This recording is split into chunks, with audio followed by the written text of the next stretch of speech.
Assalamualaikum warahmatullahi wabarakatuh. Kali ini kita berada di video bagian kedua terkait dengan bagaimana mempersiapkan dokumen untuk uji kinerja PPG dalam jabatan tahun 2023 ya. Khususnya kali ini kita akan lebih fokus membahas ke dalam mempersiapkan RPP supaya bisa memiliki atau memperoleh nilai yang sangat baik dari asesor ya. Namun sebelum kita masuk kepada pembahasan utama kita, teman-teman yang baru pertama kali menemukan video dari channel Eva Privat, dipersilakan untuk melakukan subscribe, like, komen, dan klik tombol loncengnya untuk memastikan teman-teman tidak ketinggalan video kami berikutnya terkait dengan mempersiapkan video pembelajarannya ya. Baik, kita lihat dulu ya. UKM PPG sendiri itu terdiri atas dua bagian. Ini pernah saya jelaskan sebelumnya, yaitu uji kinerja dan uji pengetahuan ya. Ini uji kinerja dan uji pengetahuan. Sedangkan apa yang akan kita bahas kali ini itu ada di sini ya. Uji kinerja ini ada portofolio ya. Ada portofolio ya. Ini sudah di video part 1 kalau saya tidak salah ya. Ini video part 1. Kemudian di sini tuh ada pembelajaran ya. Proses pembelajaran. Yang ini proses pembelajaran ini dinilai dari dua gitu ya. Ada RPP-nya dan ada videonya sendiri gitu ya. Nah, hal ini kita akan fokus di sini terkait dengan RPP-nya ya. Apa yang dicari oleh asesor atau apa yang ingin dilihat oleh asesor dalam RPP itu sehingga memperoleh nilai yang tinggi. Nah, bicara dengan nilai, kita bicara dulu terkait dengan penilaiannya ya. Rentang dan klasifikasi nilai UKIN untuk RPP. Nah, itu rentangnya itu dari 1 sampai 10 ya. 1 sampai 2 itu klasifikasinya ada di kurang sekali. 3, 4, 5 itu kurang. Baik itu di 6, 7, 8 ya. 6, 7, 8 itu baik. Nah, tentu saja harapan kita ada di sini ya. Sangat baik. Sangat baik itu di 9 dan 10 ya, seperti itu. Ini harapannya. Nah, kalau asesor menilai di laman website itu karena penilaiannya online, itu kurang lebih tampilannya akan seperti ini ya.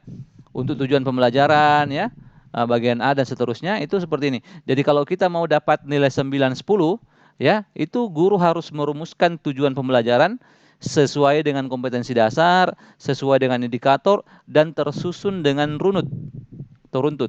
Nah, coba lihat perbedaan antara baik dengan baik sekali itu di sini. Tersusun dengan runtut, ya, seperti itu.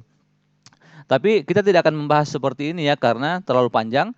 Saya hanya akan membahas yang di poin 9 sampai 10 ya. Supaya karena harapan kita emang cuma ada di 9 sampai 10.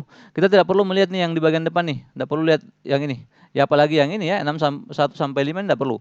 Fokus kita 9, 10 sehingga kalau kita sudah menarget 9, 10 insya Allah minimal sekali lah kita dapat 8 lah ya.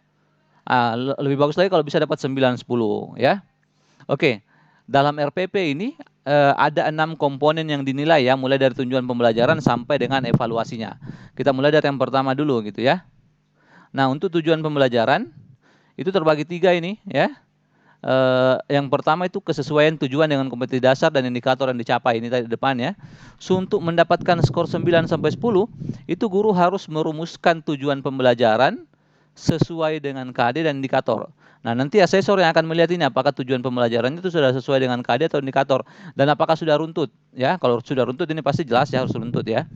Kemudian yang kedua atau bagian B-nya untuk tujuan pembelajaran, rumusan tujuan meliputi komponen ABCD atau audience, behavior, condition degree ya, menggunakan kata operasional yang tepat ya. Ini tidak perlu saya menjelaskan lebih detail ya. Nah, untuk skor 9 sampai 10, guru harus merumuskan tujuan pembelajaran, memuat semua aspek ABCD dan menggunakan kata operasional yang tepat ya. Ini kalau untuk guru tidak perlu dijelaskan, ini pasti ngerti ya. Kemudian untuk bagian C, ini terkait dengan rumusan tujuan mengimplementasikan HOTS atau High Order Thinking Skill ya. Untuk dapat skor 9 sampai 10, guru harus merumuskan aspek behavior pada tujuan pembelajaran seluruhnya HOTS. Seluruhnya HOTS untuk aspek behavior ya. Nah, itu untuk bagian tujuan pembelajaran ada 3 komponen yang dinilai ya. Nah, kemudian yang selanjutnya setelah tujuan pembelajaran itu ada materi pembelajaran. Nah, materi pembelajaran biasanya teman-teman itu hanya fokus ke sini, melupakan yang lain ya. Padahal ini hanya 1 dari 6 yang dinilai. ya. Meskipun banyak ya, dari poin 2 ini ada 5 komponen ya. Yang pertama itu merancang materi pembelajaran, kemudian menyusun materi pembelajaran secara komprehensif. Bagian C-nya merancang materi pembelajaran secara kohesif dan berurutan secara logis. Nah, ini tugasnya penilai atau asesor ini juga berat ini Bapak Ibu ya. Jangan berpikir bahwa tugas guru itu berat. Asesor juga ini berat menilai gitu ya. Kemudian yang D itu merancang materi pembelajaran yang relevan dengan kondisi dan kehidupan nyata. Kemudian bagian E merancang lembar kerja peserta didik atau LKPD sesuai dengan indikator dan materi pembelajaran. Nah, masing-masing dari 5 bagian ini kalau mau dapat 9 sampai 10, nah ini dia yang harus dilakukan oleh guru ya. Yang pertama, untuk bagian yang merancang materi pembelajaran sesuai KD, ini guru merancang berbasis TPACK ya. TPACK teknologi, pedagogik, and content knowledge ya. Bagian B itu harus disusun secara komprehensif. Bagian C-nya merancang materi pembelajaran secara kohesif berurutan logis. Nah, ini guru merancang materi pembelajaran yang sudah disusun secara kohesif dan berurutan secara logis.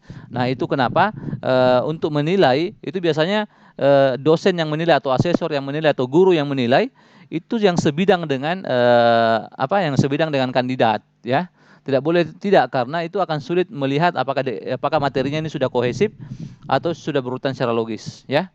Bagian D merancang materi pembelajaran relevan ya, nanti bisa di pause videonya kemudian dinonton ya, atau dibaca ya secara jelas ya. Ini saya langsung pindah ke bagian yang ketiga, strategi pembelajaran ya. Ini kemudian di metodenya ya.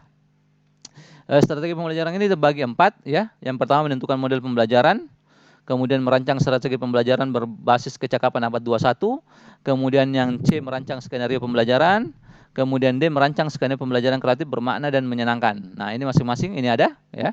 Kalau untuk skor 9 sampai 10 atau sangat baik, itu guru menentukan model pembelajaran, merancang strategi pembelajaran berbasis TPACK ya. Kalau untuk yang ini guru merancang strategi pembelajaran mendidik sesuai dengan unsur kecaman budaya 1. Kemudian yang ketiga ini merancang skenario pembelajaran ya. Yang inovatif menggunakan pendekatan, model serta metode pembelajaran sesuai dengan tujuan pembelajaran dan karakteristik peserta didik. Ya, jadi nanti serahkan ini tugas ini kepada asesor ya, dan nanti teman-teman itu akan mengupload RPP. RPP itu yang akan dijelemeti oleh asesor untuk membaca ya, secara jelimet, secara betul-betul berulang-ulang, secara sampai ditemukan nilai-nilai yang sesuai gitu ya. Kemudian yang terakhir adalah merancang skenario pembelajaran ya. Guru telah merancang skenario pembelajaran kreatif bermakna dan menyenangkan dengan mengadaptasi kearifan lokal. Ini menarik ini ya. Harus kelihatan kearifan lokalnya dalam RPP itu ya. Untuk dapat nilai 9 sampai atau 10 untuk bagian strategi pembelajaran. Kemudian yang keempat adalah terkait dengan pemilihan media pembelajaran. Nah, ini juga penting, tidak kalah penting dari yang lain tadi. Yang pertama harus memanfaatkan TIK. Kemudian memanfaatkan media konkret. Kemudian merancang media pembelajaran untuk melatih sikap dan keterampilan ya. Ini masing-masing ada indikator kalau mau dapat 10. Yang pertama, guru merancang media pembelajaran yang interaktif dengan memanfaatkan TIK dengan multi metode dan relevan dengan bahan ajar ya. Jadi jangan bahan ajarnya ke kiri, TIK-nya ke kanan. Nah, tidak cocok itu ya, harus sesuai ya. Kemudian selanjutnya ini memanfaatkan media konkret atau benda nyata dalam pembelajaran ya. Yang terakhir ini ada merancang pemanfaatan media pembelajaran yang melatih sikap dan keterampilan. Jadi bukan hanya terkait dengan pengetahuan saja yang di ini, tapi juga harus kelihatan sikap dan keterampilannya ya. Oke, yang kelima ya. Yang kelima ini adalah pemilihan materi dan sumber belajar ya. Kalau ini hanya ada 2 ini aspek yang dinilai di sini ya. Yang kedua adalah mendapatkan sumber belajar melalui internet ya. Saya pikir ini jelas. Untuk teman-teman yang ini mau melihat ini lebih detail, bisa di-pause saja videonya kemudian dilihat bagaimana memperoleh skor 9 dan 10 ya. Yang jelas kita harus memanfaatkan internet atau belajar online yang variatif, relevan, mutakhir, dan memperkaya bahan ajar ya. Tidak boleh hanya buku paket saja gitu ya. Harus ada dari sumber-sumber yang variatif ya, seperti internet atau e-book misalkan ya. Kemudian yang terakhir itu terkait dengan evaluasi pembelajaran ya. Evaluasi pembelajaran ini jelas harus meliputi 3 aspek ya, aspek sikap, pengetahuan, dan keterampilan ya. Tidak boleh hanya 1 atau salah 2 ya. Kemudian yang kedua merancang harus evaluasi autentik. Yang terakhir menyusun instrumen evaluasi HOTS ya. Ini masing-masing ada untuk dapat skor 9 sampai 10, skor 9 sampai 10, skor 9 sampai 10 untuk bagian A, B, dan C-nya ya. Sekali lagi untuk teman-teman yang mau detail membacanya ya, itu silakan di-pause saja kemudian dilihat ya. Di-pause kemudian diperhatikan RPP-nya kembali, apakah sudah ada ini ya. Apakah sudah ada ini ya. Dan saya sebenarnya menawarkan untuk teman-teman yang ingin mendapatkan file dokumen PDF-nya Untuk ini silakan menuliskan permintaannya ya, meminta file dokumen instrumen penilaian ini dalam bentuk PDF biar nanti saya bisa kirim lewat email ya. Jadi diminta di komentar, meminta ini ya jadi di komentar ya ditulis saja ya dengan kata-kata sendiri ya. Mau misalkan mau file PDF. Nah, untuk bukan file PDF videonya ya, tapi file PDF betul-betul file instrumen penilaiannya ya. Yang seperti tadi potongannya saya perlihatkan di depan ya. Tulis email mau file instrumen penilaian, tulis emailnya ya, emailnya apa gitu ya. Nah, nanti Aifa Privat akan mengirimkan via email ya. Baik, terima kasih banyak atas perhatiannya. Kurang lebihnya mohon dimaafkan. Assalamualaikum warahmatullahi wabarakatuh.